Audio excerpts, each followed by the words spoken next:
Hello, everyone. A sight very familiar to us now in schools are these department supplied CO2 monitors from Vision. So you'll see that they give us the CO2 levels, also the relative humidity and the temperature.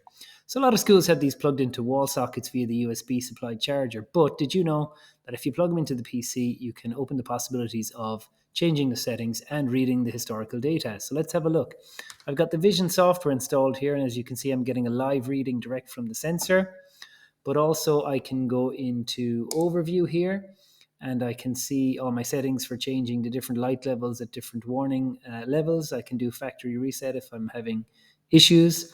What's very interesting as well is the data tab where I can view the historical activity over the last month or so, and it's got power losses and spikes, etc. in there. Now, if I go into overview, I can actually download the CSV of the data, which is very useful for me because I can play around with the data. So if you're teaching kids STEM or science, it's very useful to be able to do this. So there's the data that gets downloaded when you click the button.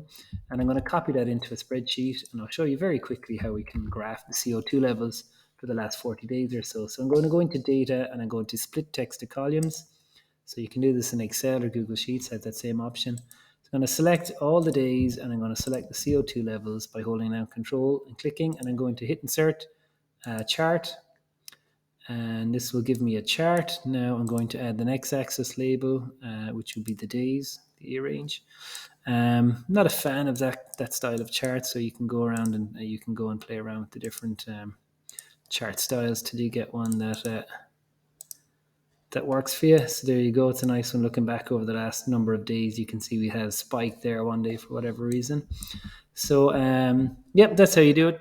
Click it into the USB, download the software, and have a play around with some of the data. What I'd like to do is create an app that will read these directly to a database, but I think I need to talk to Vision because I'm having trouble reading the raw serial data.